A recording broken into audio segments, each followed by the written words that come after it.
Hey everybody, what's up? Yesterday, and some people who don't know if you don't follow me on Gripboard or on Facebook or anything like that, I recently, about a month, maybe 2 months ago, got back into Jiu-Jitsu, got back into a little bit more of the MMA, the boxing, all that. Lately it's been fun, getting back in the swing of things. But last night, because I did two classes, so the late night class, I had a kid come up to me and asked me about strength training. So he picked my brain a little bit, some of my opinions, and then we got into a little bit of grip training. And I'm gonna say, repeat what I told him. I don't know a fucking thing about grip training. No. Told him a little bit, something that I think could carry over into grappling or BJJ or MMA, boxing, whatever. And all of a sudden the topic became of grippers.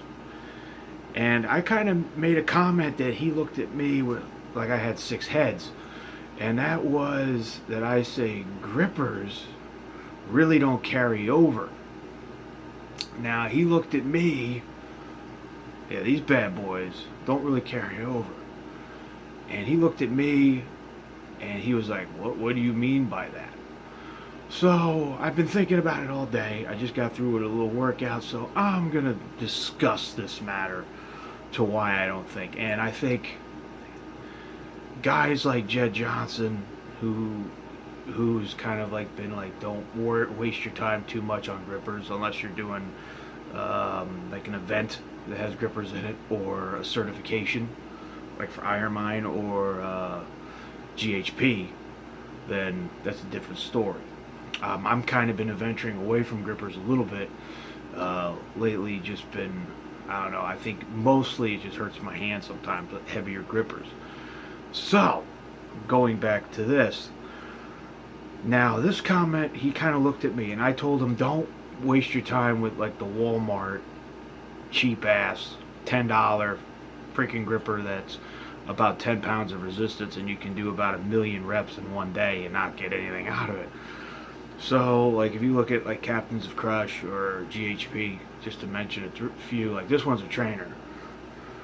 Nothing big. And the only reason why I told him, like, use it more for rehab. Because, again, when you're grappling, if you're grabbing the gi, or, you know, just you're grabbing a guy's wrist, trying to control him, grabbing his head in a collar tie, you know, it's more for like open hand stuff. That's why, and I know you're gonna say like, well, with the gi it's something different, but I recommended to him doing more of like a fat bar, like an axle, or maybe get fat grips, put them around his dumbbells or the barbell and do it that way. You know, even if you have some equipment like a Rolling Thunder handle, Country Crush handle, something along those lines. In my opinion, this is again my opinion. I don't think grippers do carry over into grappling too much, because this really ain't gonna do much. This is more like also in arm wrestling, and I'm gonna get to that in a minute. And I feel like ever since I kind of stopped doing grippers, my hands feel a lot better when I'm rolling. They're not sore. They're not like the tendons ain't stretched out. So I really do like more fat bar training. Plate pinching, I like plate pinching, but sometimes if your hands are too worn out, and that's also if you're doing strikes, also like that might affect some of your results. That's why I like to do more of like the axle, the Rolling Thunder. Wrist wrench is another one. Something that, you know, this is more for rehab, like a rehab type of deal. Kind of gets the stretches out the ligaments in your hand, and I think it heals your hand a lot faster than trying to do a gripper. With the gi, maybe more of like a rope pull or towel pull-ups.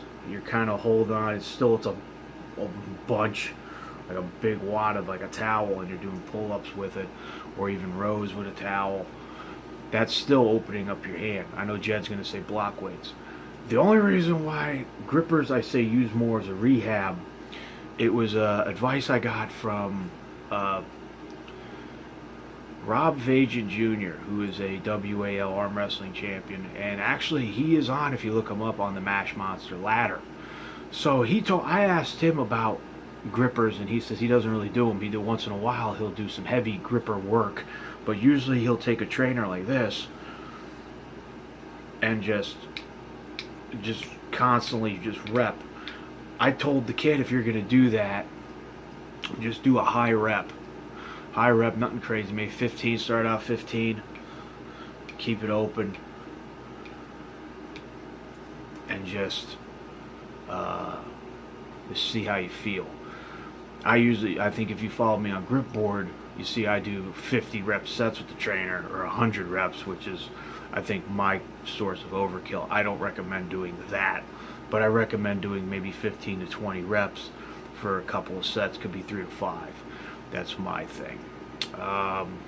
Again, if you're venturing into the Brazilian Jiu-Jitsu MMA world, I recommend doing more of like a fat bar, big axle, like, you know, like Iron Mine axle or Rogue axle or wrist wrench or even a Rolling Thunder like this, I think would help out. If not, then just get a pair of fat grips, put them on your dumbbells or barbell, and just go to work. That kind of simulates it a little bit, not too much.